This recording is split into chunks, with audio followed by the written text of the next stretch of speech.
Welcome back, Sebastian here. Today I'm going to be doing my preview for this weekend's Diriyah ePrix. Starting out, I'll be taking a look at last year's result. So, Pascal Wehrlein won both races with Jake Dennis finishing second in both as well, in what was a really dominant race for the Porsche powertrains. Finishing third, rounding out the podium in the first race was Sam Bird, and third in the second race was Rene Rast, getting his only podium of the season for McLaren. Some notable moments aside from the Porsche powertrain dominance that I just mentioned. Da Costa DNF'd, was kind of DNF'd from the first race on the opening lap in what could have been a strong result given how Wehrlein and Dennis had such strong results.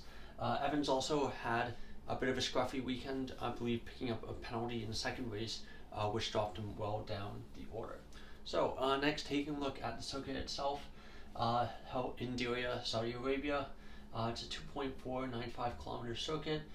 The highest ever average speed around the track is 130.8 kilometers an hour, so one of the faster tracks in Formula E.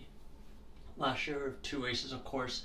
The first race was 39 laps, second race was 40 laps, so we should expect somewhere in that range.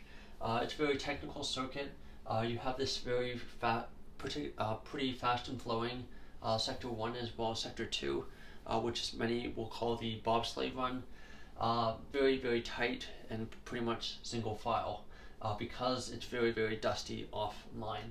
Because, of course, Diriyah is in the desert, so even between sessions you'll have a sand basically coming onto the track, which means that you basically only have a single file line through pretty much all of Sector 1 and Sector 2.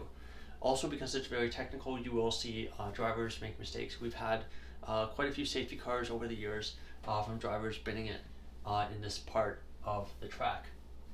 Of course, another effect of it being of the dust is that you're going to have very high track evolution, and this will be quite important, particularly in group qualifying, where it's going to be very important to set a fast time at the end of the qualifying session.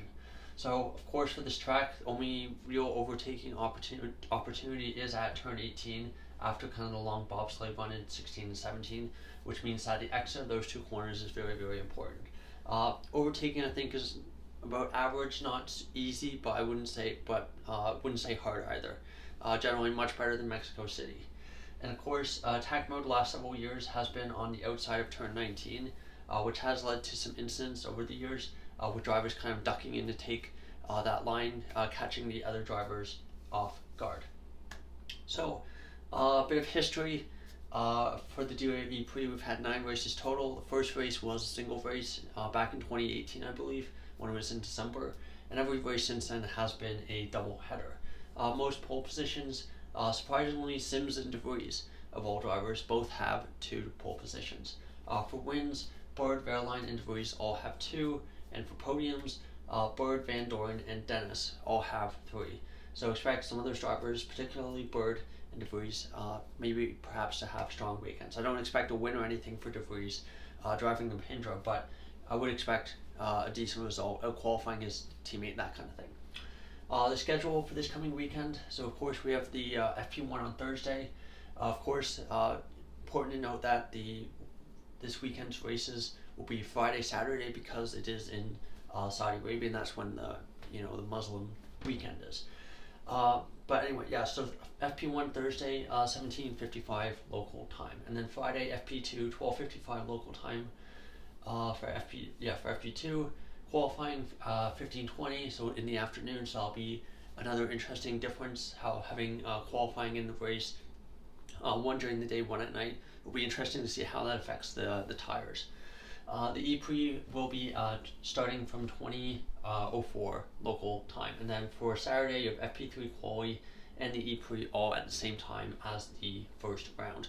The weather for this weekend in Diriyah, for the time of the race, 21 degrees and clear. Of course, it'll be night on the Friday, and then on Saturday 16 degrees and again clear.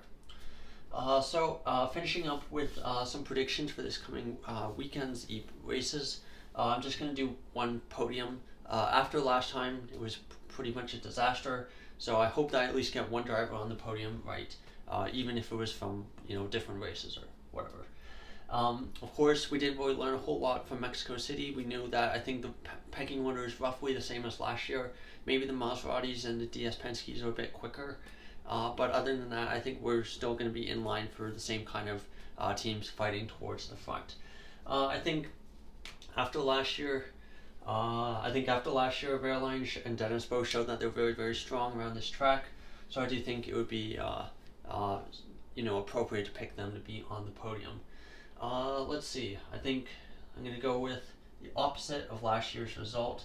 So I'm going to go with Jake Dennis winning, Verline second, and we'll say just a random result, round out the podium, John Eric Verne.